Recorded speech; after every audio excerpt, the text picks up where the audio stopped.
In Canva's new Magic Studio update, they have released the Magic Morph app, which lets you take a simple shape and then add a prompt to create something extraordinary, as they say. Well, how does it actually work? What do I actually think of it? Do you actually get extraordinary results? We're going to take a look at all of that in this video.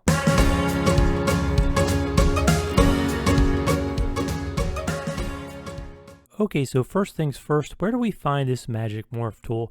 Well, you're going to find it under the Apps tab here, and then once you actually have used it recently, it'll show up here in your left menu. But if you haven't found it yet, you can just go under this Apps tab here, and you can start to type in Magic Morph, and then eventually it's going to show up there, and then it's this tool right here, this M, and you click on that to access the tool. And like I said, once you've used it, it's going to start to show up here in the left menu. So you'll see I have it down here in my left menu now. Now, if you didn't know this about the left menu, you can clean up your left menu here. So I have lots of stuff here. I really need to clean this up because it's sort of cluttered and it's harder to find things. So everything under the Apps tab where there's this little line here, everything here you can actually close out and remove out of this left menu. And it used to be when you would just hover over something, you would see an X. Now I've noticed you have to click on it and then you'll see the X button, and now it's showing up on these other ones. But everything under this Apps tab, you can go ahead and clear out of this left menu if you just want your left menu to be a little less cluttered. So I'm going to go ahead and clear out this. So this shows folders that you've used recently, apps that you've used recently. But when you're starting a new project or working on something new, you may not want to see all of these things. So anytime you want to, anything below this Apps tab, you can X out just to declutter. And then as you start to use new things, folders that have files in them under your folders, under your projects tab, folders, or apps that you've brought up, they're going to start to show up here under this menu in terms of like the most recent you've used, and then they'll start to populate down the page. So we have things nice and cleaned up now. Let's get into this Magic Morph tool. So the first step of this Magic Morph tool is you have to click an object and select an object that it's going to work on. Now it can be text, it can be a basic shape, it can be a basic graphic. It cannot be a pixel-based graphic. So if I click on this here, we can see that these both show me the color swatches. These are vector-based images, so I can come in here and I can use this Magic Morph tool. Now if I come over to this graphic here, you can see it says Edit Photo. So this is a pixel-based raster image, and you're going to notice up here that Magic Morph currently does not support this type of element. So you cannot use it on anything, but you can use it on graphic-based elements. You can use it on basic shapes, and you can use it on text. So we will first try it out on this text element here. So again, we start by selecting the text element, and then what they want you to do next is describe the look. And it says include objects, colors, locations, surroundings, people. So you can really put anything you want in here. And they also give you some examples to try. So let's just try the examples that they're giving us. So let's see, balloons. So we'll hit on that and we'll do Magic Morph. And so it's going to attempt to take this word here and give it more the look of if these letters were balloons. So let's see what kind of results it gives us just with this example that it suggested for us. So let's just wait a minute. It's going to generate 4 different results here. And then you can select any of these results. You can run it again if you want to. So let's go ahead and click on one of these. And once you do, we can blow this up and we see that it has given these sort of a look of balloons there. So it's got that look here, and of course there are multiple ones here, so you can click on any of these, or you could create it again if you didn't like any of these. And I do find that it is a little hit and miss in terms of what you want. So this, when I clicked on the prompt, when I clicked on this balloons example, this is what it gave us: inflatable reflective gold foil party balloons. So let's just say something different. Let's just say red velvet, which wouldn't necessarily be reflective. So let's just say inflatable red velvet balloons. And let's see what happens if we do that. Again, we're going to select, let's select something different. Let's do this heart right now. And let's go ahead and we'll go singular balloon here. And we'll go ahead and try this now. And we'll go ahead and run this example. So again, you can put anything you want into the prompt. I will say the more complicated you get, I find the less likely you are to get great results. This is very much something that's still in progress, and so I don't think that instantly this is a tool that I'm going to find myself using very often. I just don't think it's that refined at this point, but you can come in here and play around and see what kind of results you can get. Okay, so we said red velvet. This is definitely not. This is definitely shiny. Of course, I do have balloon in there, so I think it's thinking of that balloon prompt. and then the velvet thing. It's not really putting those together. So this is kind of weird.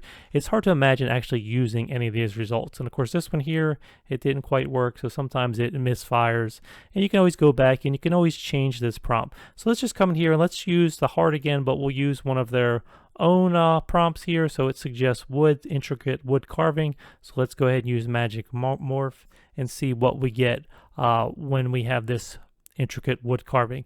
And again, how often are you actually going to use this, I question? I mean, because for any of these things, you could look within the Canva elements, or if you have something very specific, it might be something you have to create in a different way. Now, these results, I will say that they're pretty cool. I mean, I think this is pretty cool. So I'm not saying it's never going to work for anything, but it's very specific, and the results are hit and miss. So again, I think you have to pick and choose when you want to try tools like that. So interesting results, yes, but again, how useful is this? I don't know. So it's kind of up to you to figure out when it's gonna make sense. Now, one of the easiest things I think to do is to type in a really simple prompt. So maybe we just wanted a heart that's pink, and we want polka dots. So I could type in pink polka dots and go ahead and try Magic Morph again on the heart and see what kind of result we're gonna get with that. And so again, we're gonna run this again, pink polka dot, and we'll see what results it brings back to us. And it takes a little while here sometimes to generate. It's relatively, not too long, but it can take, sometimes 10, 15 seconds to bring back a result. And I'm sure that depends on your internet setup and all that. But so here we go. So it gives us some results here. So kind of interesting. These polka dots are kind of weird. So that one's not great. This one here, it's maybe a little better. And then there's another one. Okay, but what could I have gotten if I just went into the elements and I searched for something like pink polka dot heart and just search for that element? Well, I can see right there, I'm definitely getting some results in here, and a lot of these graphics I could come in here and change the colors. So even though I searched for pink, I could find other ones in here and change. So again, I think it would have been better in this instance if I had just searched for the term under elements rather than trying to use this magic morph to morph something into what I wanted. So again, I think it is hit or miss as to whether this tool is going to be useful, whether it's actually going to be something that saves you time and you use in a project. But let's run through a couple more examples just so we're really being thorough here. So this one here, you could type in something like 3D spiky. Let's type in 3D spiky. We'll go ahead and use this magic morph, and we'll see what kind of results we get on this here.